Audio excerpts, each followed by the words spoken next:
Existe um movimento chamado minimalista, não sei se você já viu, é um princípio que eles entendem que sua vida estiver organizada exteriormente.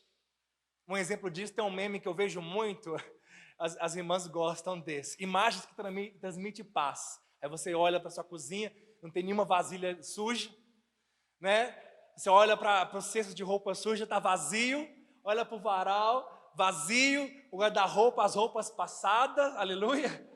Quantos sentem paz com isso? É uma bênção. As irmãs são muito virtuosas.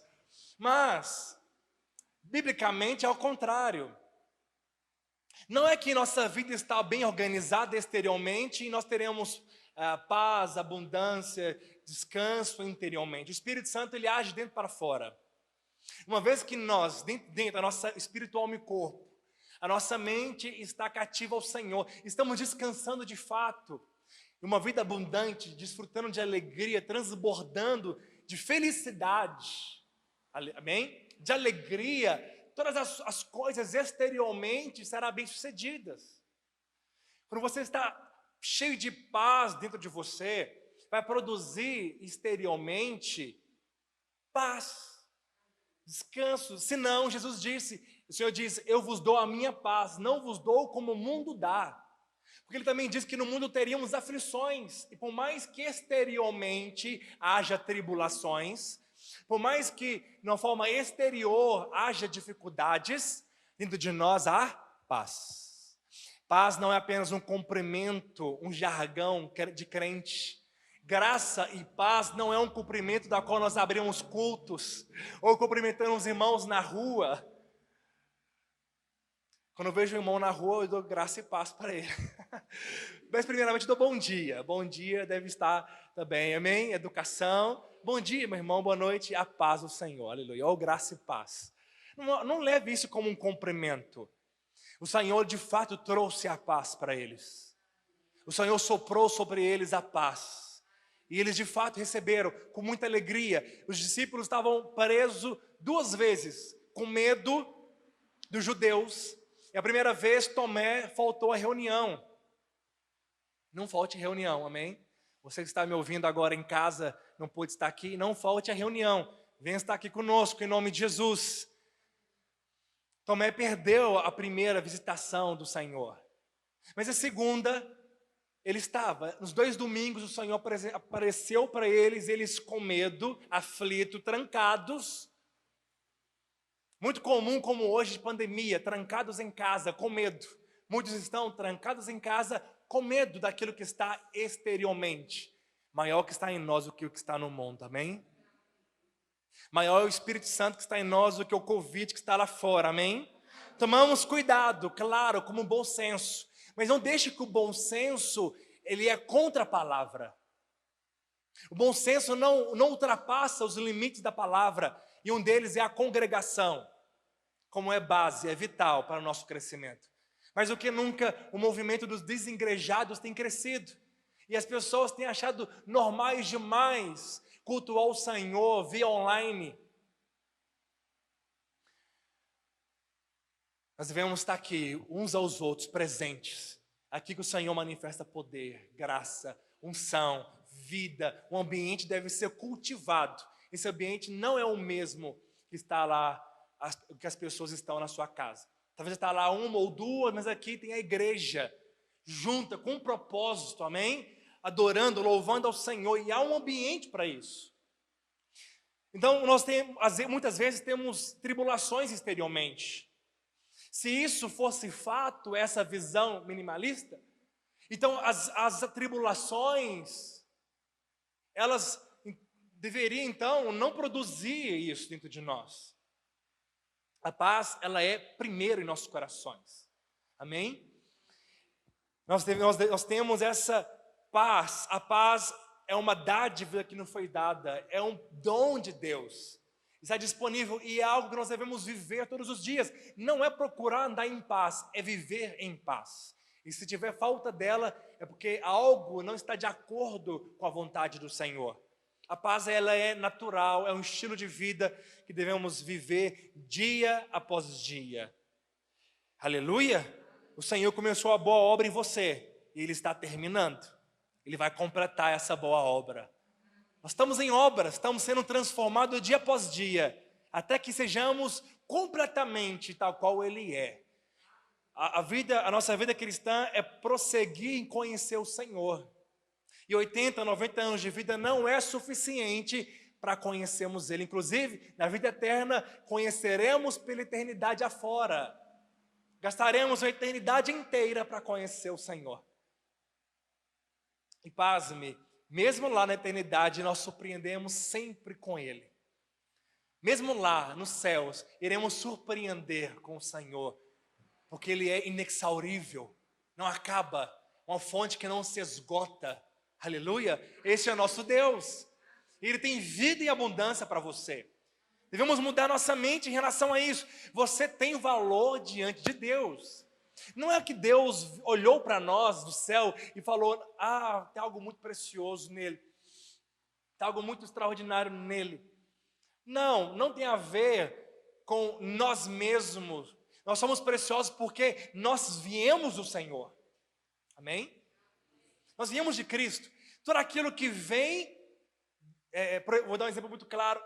Quando Deus criou o mundo, Ele diz para o mar, que do mar surgisse os peixes. Então, o lugar, o habitat natural dos peixes é aonde ele foi criado. O lugar de segurança, de vida, de propósito, da onde ele vai viver uma vida abundante, está dentro do propósito do lugar da qual ele foi criado. A mesma coisa as aves, né? Que os ares descem as aves, o Senhor então criou, e lá é o seu habitat natural, e lá ela tem propósito, vida e abundância, descanso. Da mesma maneira, a mulher foi criada do homem, amém? Então quando o homem a mulher junta com o homem, cria uma só carne, nisso constitui o propósito de Deus, ele tem uma vida abundante, amém? O Senhor criou você para que você casasse, né, e produzisse e crescesse, como diz a palavra do Senhor, no mínimo espiritualmente. Aleluia. Brincadeira, você é livre para que ter filhos ou não. Amém. Você é livre. Mas a mulher, quando casa, ela se torna ainda cada vez mais bem-sucedida, bem-aventurada. O mundo prega contra isso. O mundo fala que isso é machismo, mas não é propósito de Deus. A mulher saiu da costela do homem.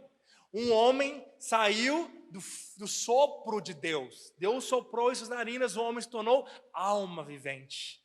Então nós viemos do Senhor, por isso que nós somos preciosos aos olhos dele. Nós viemos de Cristo, amém? Nós viemos do celestial. E neste lugar, nas regiões celestiais, é que encontramos propósito e vida abundância. É uma vida de intimidade com o nosso Criador, uma vida de desfrute e deleite. Adão tinha essa vida. O Senhor estava com ele dia após dia e nada lhe faltava. Ele era rico. Adão era rico. Tinha ouro, tinha pedras preciosas, tinha água, a mais pura que existe, do rio que tinha 4 braços, tinha toda sorte de árvores boa, agradável à vista e boa para alimento. Tudo isso para ele e sua esposa desfrutar. Havia autoridade sobre ele, propósito, descanso. Aleluia. Vamos ler Mateus 6,26 diz: observai as aves do céu, não semeiam, não colhem, nem ajuntem em celeiros, contudo o vosso Pai o sustenta. Porventura não valeis muito mais do que as aves? Você já viu porventura um dia um pardal morrendo de fome? Já viu falar que o pardal caiu do nada, estava lá na árvore e ele caiu porque estava com fome? Já viu alguma pesquisa sobre isso? Que aves que estão livres morrem de fome? O Senhor os alimenta. Ele fala: nós valemos muito mais do que as aves do céu. Elas não ajuntam em celeiros, elas não plantam, não colhem, e o Senhor as sustenta. Sabe, meus irmãos, quando o diabo ele quer nos cegar num nível tão profundo, do que as pessoas elas não entendem o sacrifício da cruz. E a Bíblia diz: você não poupou o seu único filho, o que irá nos negar? Ele diz: nada tens porque não pedistes. Pedi, dá-se-vos-á para que a sua alegria seja completa. Ele diz: tudo aquilo que pedi em meu nome recebereis. Mateus 7,7 fala: pedi, dá-se-vos-á, buscais e achareis, batei, a porta será-lhe aberta. Se vós que sois maus sabeis dar boas coisas aos seus filhos, quanto mais o Pai do céu dará o Espírito Santo àqueles que o pedirem. Amém? E o Senhor diz então em inúmeros textos da palavra que nós, ao pedirmos o Senhor, Marcos também 11:23 fala que se nós cremos, 12:23, 24, que se nós cremos e não duvidar nosso coração, mas crer que já respondeu a nossa oração, que aquilo que se diz já é verdade, você vai dizer para este monte: sai daqui e larga-se ao mar, e isso lhe acontecerá. Quando nós oramos ao Senhor, devemos crer que Ele já respondeu a nossa oração. Ele já disse sim lá do alto, amém? Mas também o não também é resposta e boa para nós. O não é um guardar de Deus. Se um filho menor de idade pede ao pai uma moto, ele vai falar não, é claro, porque está protegendo. Então, às vezes, nós não recebemos por causa da maturidade. E quem que é o maduro em Deus? Aquele que é experiente na palavra da justiça. Aquele que não é experiente na palavra da justiça bebe leite, como diz, e ainda é criança na fé. Mas quando entendemos que não vem de nós, é dom de Deus, que recebemos por meio da graça, mediante a fé. Por isso estamos orando, jejuando, para que nossa fé cresça. A fé vem pelo ouvir e ouvir a palavra de Cristo, como diz Romanos 10:17. É mediante a fé que recebemos a materialização daquilo que já existe nos lugares celestiais, da qual nós estamos assentados à destra de Cristo, junto com Cristo, nesses lugares, amém? Um lugar de descanso, de estar assentado com Deus, aleluia? Então, passarinhos não morrem de fome, a não ser que alguém os capture. E como que a Bíblia chama aqueles que capturam os pássaros? Passarinheiro. Quando você lembrou de um salmo aqui agora? Salmo? Não ouvi sua voz. 91, amém? Aleluia. E fala do laço do passarinheiro. Interessante, os pássaros passam dificuldades quando estes os capturam por vendas, para ganhar dinheiro. Quantos já viu lá do IBAMA, documentário, reportagem de prisões de pessoas por prenderem animais, pássaros silvestres? Você já viu a condição desses animais trancafiados naquela jaula, naquela gaiola, sem comida, sem bebida, sem a luz do dia, para que eles não cantem e não façam barulho, para poder vender? Mas aqui que a Bíblia diz, desse laço do passarinheiro, a Bíblia fala que nós seremos livres, amém? Quando já viu arapuca para prender pássaros? Coloca lá tipo um caixotinho, né? Com um graveto, amarra lá um barbante, coloca alpiste e fica lá com a cordinha na mão, pronto para o pássaro lá comer o seu alpiste. Depois ele o prende. Só um libertador para libertá-lo. A Bíblia fala que nós não cairemos no laço do passarinheiro. Sabe qual é o laço do diabo? E é te colocar numa posição que você se priva da graça. Primeiro, justiça própria. Quando Paulo exorta os Gálatas, que eles começaram no espírito e estavam terminando na carne, pela lei, Paulo ficou indignado com eles, muito mais do que os coríntios, que faziam coisas terríveis na ceia. Um deles, o Milka Madrasta, alguns generalizam, né? Fala que eles dormiam. Não, era um. Né? E eles embriagavam na ceia, eles não tinham ordem em falar em línguas no culto. Enfim, Paulo ficou mais indignado com os Gálatas. Porque se o irmão está sujo por causa do pecado, há água da palavra para o purificar. A água da graça que o purifica, o liberta e o limpa. Mas você que é pai e mãe, você ficaria mais indignado com qual filho? Com aquele que suja na lama? Ou aquele que corta a água, que arruma um jeito de fechar o cano, a torneira, e aí o filho mais novo se sujou e o pai vai lavá-lo, mas não tem água. Você fica mais bravo com aquele que cortou a água da casa. Porque meninos sujam. Uma hora ou outra alguém vai se sujar com o pecado. Ele é um acidente. Ou em algum momento alguém vai deslizar, qualquer que seja. Obrigado. Mas, se você priva a graça, que é a água que lava, que purifica, aí tem problema. Os Gálatas privaram a caixa d'água da graça. Não pode mais se limpar, porque eles anularam a graça, decaíram da graça. A lei não tem poder de purificar ninguém. Amém? E o diabo quer te colocar nessa posição de justiça própria, porque lá você não recebe bênção de Deus. O laço do passarinheiro é te deixar aflito e ansioso.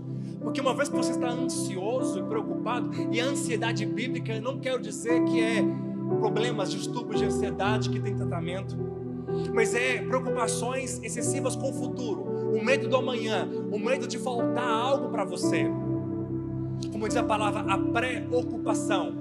Quem está preocupado, ele não vive o dia de hoje, ele está ocupado com algo que é para amanhã e não vive o melhor de Deus.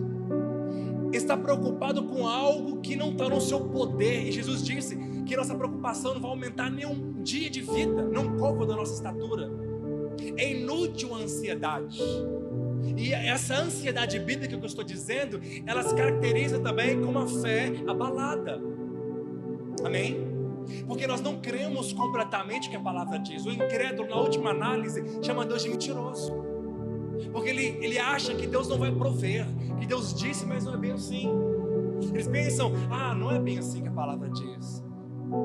Que eu vou descansar, eu que não vou correr atrás não, eu que não vou fazer, eu que não vou suar a camisa, eu que não vou me esforçar ao máximo, senão eu não vou ser abençoado. Isso é chamar Deus de mentiroso.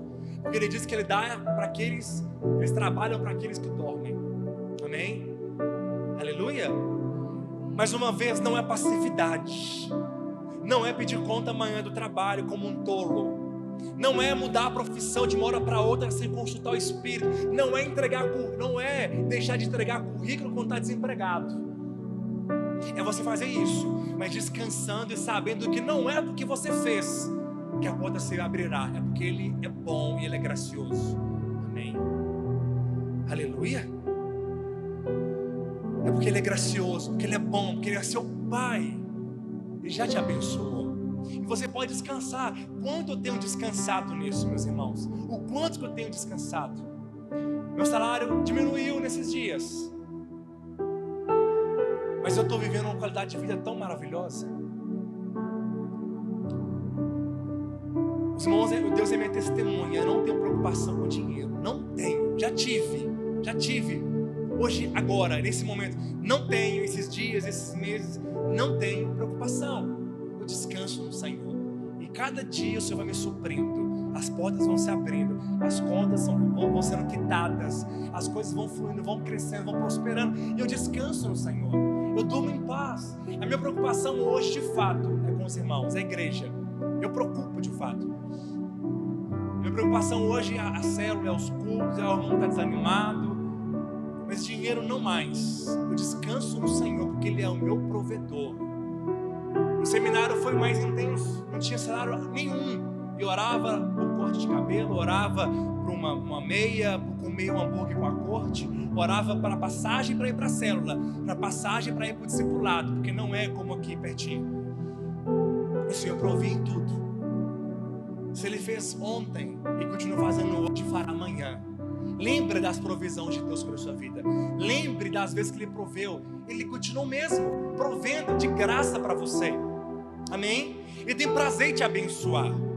Mas a Bíblia é tão incrível que ela faz questão de falar o valor dos pássaros. Ela fala que nós valemos mais do que os pássaros. Deus supre os pássaros, amém? Os pardais. Lá em Mateus 10:31 diz: não se vende 2 pardais por um asas. Ele está dizendo que 2 pardais valiam uma moeda de cobre. Isso era quase nada. Hoje nem vende pardal mais, porque não tem preço, não vale. Se Deus alimenta os pardais, quanto mais nós que somos filhos. Sabe que você é precioso para Deus? Porque você custou o sangue dele. Ele teve que dar o seu sangue para comprar você de volta. Nós somos dele 3 vezes hoje. Primeiro, porque nos criou. Segundo, porque nos comprou com alto preço. E terceiro, como diz Romanos, nós entregamos como sacrifício vivo e santo, agradável ao Senhor, que é o nosso culto racional. Nos apresentamos a Ele, nosso corpo, a nossa mente, a nossa casa, entregamos ao Senhor. Você é dele 3 vezes. Ele sabe quantos fios de cabelo tem na sua cabeça. Você já tentou contar os fios, os cabelos da sua filha? É impossível. Olha o detalhe do Senhor. Olha o cuidado tão detalhado de saber quantos fios de cabelo tem na sua cabeça. Ele não vai saber a sua dívida. Ele não vai saber a conta que está por pagar. Ele não vai saber as suas necessidades, os seus anseios, os seus desejos. Ele sabe muito bem. Portanto, lança sobre o Senhor as vossas ansiedades, porque Ele tem cuidado de nós. Apresentai ao Senhor as vossas necessidades com orações e súplicas. Aleluia! E creia e descansa. Ele vai surpreender você essa semana. Ele irá surpreender você esses dias. Ele vai te surpreender com a sua graça e bondade. Ele tem cercado você com a sua bênção. Ele é o seu Pai. Os fariseus ficaram indignados com Jesus. Ninguém nunca ousava chamar Deus de Pai, de Abba. Porque chamar Deus de Pai é dizer que tem a mesma DNA do Pai, é se igualar a Deus, é fazer parte da família. E Jesus, Ele diz: o vosso Pai Celestial. Ele fala: o vosso Pai. Você é filho, você faz parte da família, você tem o DNA do Pai, você é celestial. Nós não somos terrenos, nós somos celestiais, amém? Aleluia. Ele vai suprir você. Ele fala que meu Pai Celeste o sustenta. Descanse em Deus. Descanse no Senhor, descanse nele. Coloca as coisas na perspectiva certa, correta. Uma pesquisa americana, uma associação da psicologia, feita com adultos entre 18 a 69 anos, mostrou que 75% dos americanos relataram pelo menos um sintoma de estresse no mês anterior. E havia sentimentos de irritação, raiva, ansiedade, fadiga, depressão, estafa, falta de interesse na vida. Todos estão sujeitos à ansiedade. Homens e mulheres, jovens, adultos, idosos. Mas também o estudo mostrou que as 4 principais fontes de ansiedade eram dinheiro, trabalho, saúde e família. O Senhor tem cuidado de você. Ele está trabalhando. Você não está percebendo, mas Ele está trabalhando. E muito em breve você verá Deus agindo. Mateus 6,25 fala: não andeis ansiosos pela vossa vida, o que é a vez de comer ou beber, ou pelo vosso corpo, o que é a vez de vestir. Não é a vida mais do que o alimento, e o vosso corpo mais do que as vestes? Descanse no Senhor. Creia nele. Se entrega. Característica de fé é você descansar. O seu descanso mostra a sua fé. Quando você entrega e descansa, não é pegar de volta. Quando você fica pensando no problema, remoendo, não dormindo direito, tomando remédio, com medo, ansioso, se você toma, procura um médico, não pare de tomar agora, mas a vontade de Deus é que você não tome mais. Amém? E o médico vai cancelar isso, porque vai ver características de mudança sobre a sua vida emocional. Quando você entrega ao Senhor, você espera e descansa. Descansa, tem convicção que Ele irá fazer. A convicção, Ele está trabalhando, Ele irá fazer. Eu tenho certeza, Ele irá abrir portas. Eu tenho certeza, Ele irá trazer salvação para minha casa, para o meu marido, para minha esposa. Eu tenho certeza, tenho essa certeza, porque é da vontade dEle. Ele quer fazer isso. Ele quer salvar todos. Amém? É uma promessa para a sua casa, salvar você e a sua família. E seu marido é sua família, sua esposa é sua família. Não é só os filhos que incluem sua mãe, amém? Principalmente esposo, marido, filhos, sua família. A sua parentela também serão salvas, seus tios, seus avós, né? Seus tios, tias, primos. Creia nisso, em nome de Jesus. Amém? Aleluia. Não andeis ansiosos com a sua vida. O Senhor quer nos levar no nível maior. Mas Ele diz em Mateus 6,33: buscai, pois, em primeiro lugar o reino de Deus e sua justiça, e todas essas coisas vos serão acrescentadas. Baixa só mais um pouquinho por causa da gravação. Faz um favor, que ela sai maior do que o microfone. Obrigado. Muitos pensam que buscar o reino de Deus é ser um missionário e ir para a África. Eles acham que buscar o reino de Deus é algo muito longe. Eles acham que buscar o reino de Deus é você vender tudo e dar para os pobres. O Senhor não pede isso para todos, como pediu para Abraão e para o jovem rico. Amém? Na verdade foi para poucos que Ele pediu isso. Buscar o reino de Deus não é você fazer coisas absurdas, ser um missionário, virar um pastor, virar um apóstolo, um profeta. Não, não é isso. A Bíblia explica a própria Bíblia. Primeiro, buscar a justiça de Deus. Buscar a justiça de Deus não é buscar ser santo como Deus é santo. Nós necessitamos para isso, porque o filho quer agradar o seu pai. O filho não quer aborrecer o seu pai. O filho não quer dar desgosto. O filho não quer cometer pecado. Quem é nascido de novo não quer cometer pecado. Amém? Ele não quer pecar. Ele não quer errar. E quando ele faz, ele se arrepende e chora, porque ele é filho. É sintomas de salvação. Características de que é salvo, que ele se arrepende, chora, fica mal quando peca. Se o pecado não traz mais insensibilidade, é algo grave que está acontecendo. Se o pecado não traz mais sofrimento e tristeza, é algo muito complicado, é grave. E deve voltar para o Senhor rápido, em nome de Jesus. Mas preste atenção, é algo muito poderoso. Buscar a justiça de Deus é todos os dias entender que Ele já nos deu essa justiça, que ela se materializa em nós.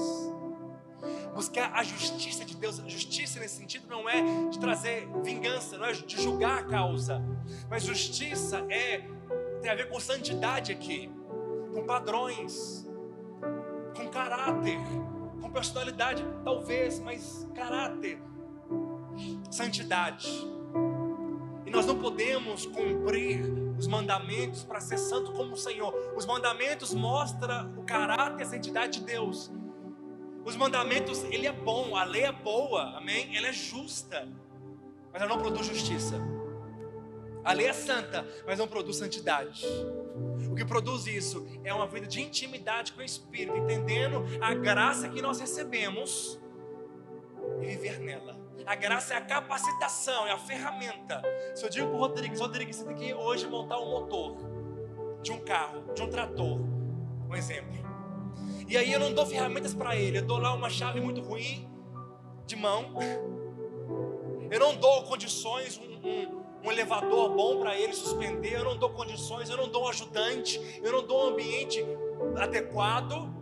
É a lei, eu estou mandando ele fazer algo sem dar equipamentos. Mas é a graça.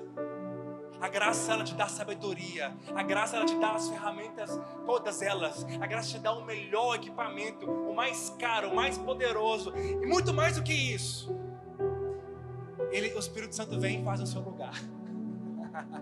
Essa é a graça. Além de dar tudo isso, não é nós que fazemos na nossa força. O Espírito Santo faz através de nós. É na força dele através de nós. Amém? Por isso que precisamos de orar constantemente, para dependermos dele. É através da palavra dele, do poder dele, do Espírito Santo que é dele e habita em nós, que fazemos a obra. É essa obra que ele aceita, a obra que é feita por ele mesmo, através de nós. Isso é a graça. A graça é equipamento, a capacitação, é os dons, é o recurso, é a palavra. A graça é Jesus, é o poder de Deus, é o Espírito Santo residente em nós, em ebulição, que manda em nossos corações, que ele vem através de nós e com as nossas mãos, com nossos pés, ele faz e nos recompensa por isso no final das contas. Uau! Ele faz e no dia No dia da eternidade, ele fala assim: servo bom e fiel, entra no gozo do meu Senhor. Que foste fiel num pouco, no muito te colocarei. Ele te recompensa por algo que Ele fez através de nós. Este é o Evangelho. Amém? Ele só aceita a obra que Ele faz através de nós. Quem é cheio do Espírito é o Senhor fazendo através dele. Quem é cheio do Espírito é os dons fazendo através dele. É a graça, é a unção, é a palavra transbordando. Por isso que pessoas são salvas, libertas, porque não é de obras humanas, não é de esforço próprio, mas é poder de Deus para a salvação daquele que crê. Buscar a justiça é entender que nós temos tudo o que precisamos. Buscar a justiça é entender que recebemos o presente e podemos fluir com esses dons. Mas o que é o reino de Deus? Romanos 14 diz, versículo 10: porque o reino de Deus não é comida e nem bebida. Amém? Mas é justiça novamente. Está vendo? Justiça, paz e alegria no Espírito. Buscar o reino de Deus então é entender que somos justos, temos paz e vivemos uma vida com alegria. Olha como é que é simples agora, presta bem atenção, estou terminando. Buscar o reino de Deus é buscar viver uma vida cheia de paz, cheio de alegria, e entender que é justo. Se você está fazendo isso, está buscando o reino de Deus. Aleluia. Se você busca em primeiro lugar a intimidade que produz paz e alegria, oração, palavra que produz paz e alegria, e justiça, todas as coisas serão acrescentadas.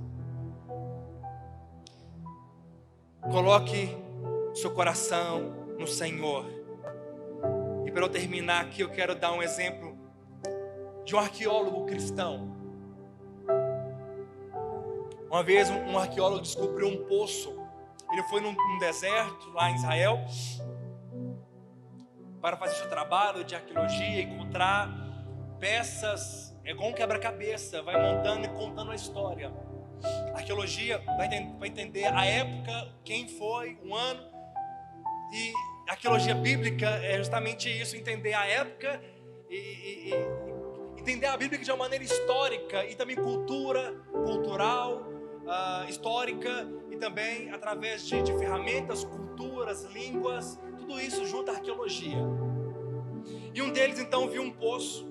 Ele jogou uma pedra para ver se o poço era fundo e ouviu barulho de cerâmicas. E ele ficou surpreendido, porque ele entendeu que havia muita riqueza ali para o arqueólogo, que havia coisas chaves para poder completar o seu raciocínio de contar aquela história de uma certa época. Ele jogou essa pedra e viu, e ficou muito desejoso de descer ali daquele lugar e ver o que tinha. Ele não tinha uma lanterna, não tinha equipamento suficiente, havia somente uma corda com ele, não tinha uma equipe. Ele amarrou essa corda num galho e foi descendo. Ele achou que quando chegasse lá embaixo, a luz do sol iria iluminar o fundo, ele poderia encontrar. Ele passou uma dificuldade tão grande, como diz o perrengue, tão terrível. E ao descer, ele chegou no final da corda e não tinha mais forças para voltar. Não sabia onde estava o fundo do poço. Clamou por socorro, mas não havia ninguém. Os seus braços começou a doer e arder pela força que fizeram.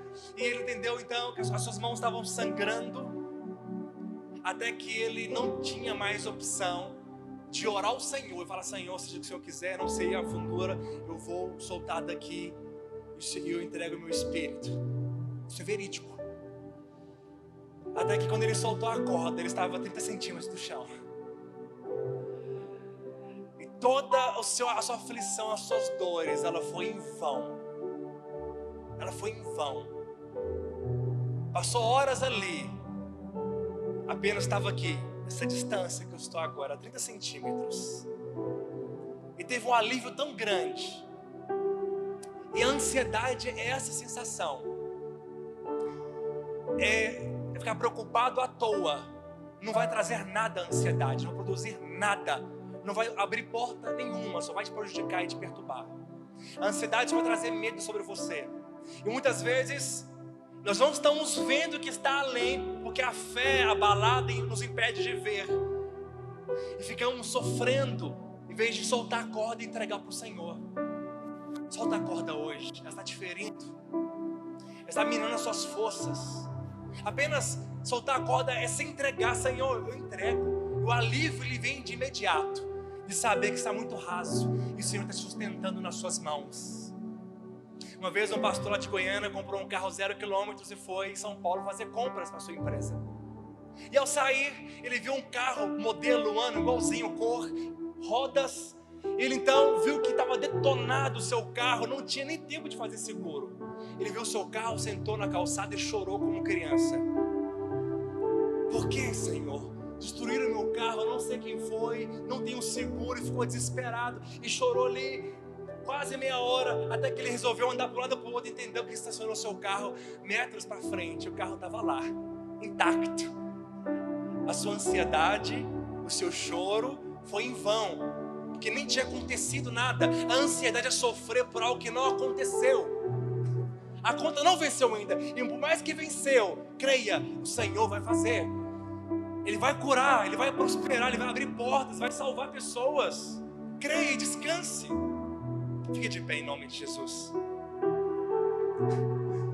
Um outro sobre carro também, para ilustrar melhor a nossa história. Um outro irmão, a Paraty antiga.